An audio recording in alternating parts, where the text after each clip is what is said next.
সালাত, মানিউল কিরাত, মানিউন নাওম। কয়টা কথা বলছে? মানিউস সালাত, তুমি জিকিরটা এমন ভাবে করবে না যাতে অন্য যে ব্যক্তি নামাজ পড়তেছে তার ব্যাঘাত ঘটে, তার নামাজে অসুবিধা হয়। মানিউন নাওম, জিকির তুমি এমন ভাবে করবে না যে ঘুমাইতেছে তার জন্য কি হয়, ডিস্টার্ব হয় বা কষ্ট হয়, এমন ভাবে জিকির করা নিষেধ। মানিউল কিরাত, এমন ভাবে জিকির করবে না যে কোরআন তেলাওয়াত করতেছে তার জন্য ডিস্টার্ব না হয়। কথা বুঝতে পারছেন?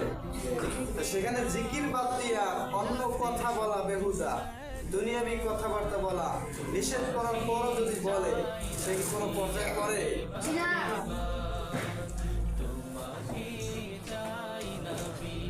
যে সময় যেটা বলা হয় এটা মান্য করার চেষ্টা করবে, এতেই হয়েছে কল্যাণ।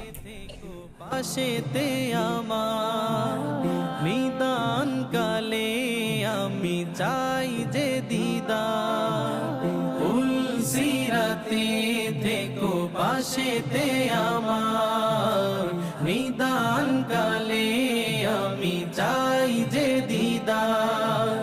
মায়ার নজর দিয়ে করিও যে পার, মায়ার নজর দিয়ে করিও যে পার।